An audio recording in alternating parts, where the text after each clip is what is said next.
Yolanda Spivey is an African-American woman, and she was unemployed for 2 years. She had applied for over 300 jobs to no avail. Nobody hired her. And she had a decade's worth of experience in the insurance industry, and she had a college degree, so she was more than qualified. She had a great track record, a great resume. And originally, on her Monster.com profile, she clicked the box that said she declines to state her ethnicity. No employer was interested. Now remember, she declined to state her ethnicity, but her name is Yolanda Spivey. I mean, if you had to guess what race she is, what would you pick? Keep it real. Now, Spivey then decided, let's create a fake profile. And let's put identical information, the exact same resume, except this time she just changed the name from Yolanda Spivey to Bianca White. Suddenly, responses from employers came pouring in. Her email box filled up. She kept getting messages left, a whole bunch of different job offers. Now, this is one of those instances where you can say, it is a fair point to say, you know what, Kyle, that's anecdotal. Just because it happened in one instance doesn't mean it happens across the board, so you can't really extrapolate based off of that. Well, when you look at the other studies that have been done in this exact same field, you realize that's bullshit and you can extrapolate. So there were 2 researchers back in 2010 that tested racism on eBay and Craigslist and other online vendor sites.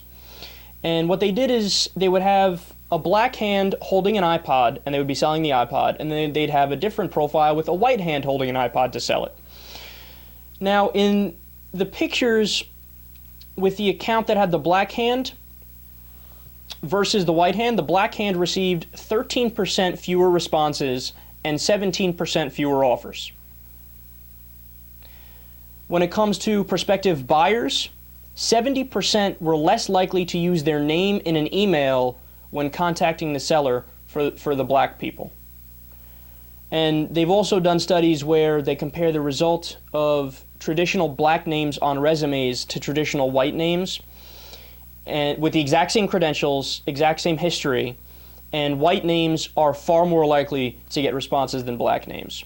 So when you look at the plethora of evidence in front of us, all of the empirical data, my question to conservatives and Republicans and people who would say, you know what, race is no longer an issue at all.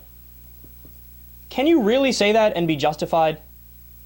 Do you not realize that, okay, even if you thought beforehand that that was the case, after hearing the evidence, if you don't change your mind based on that, there's no hope for you.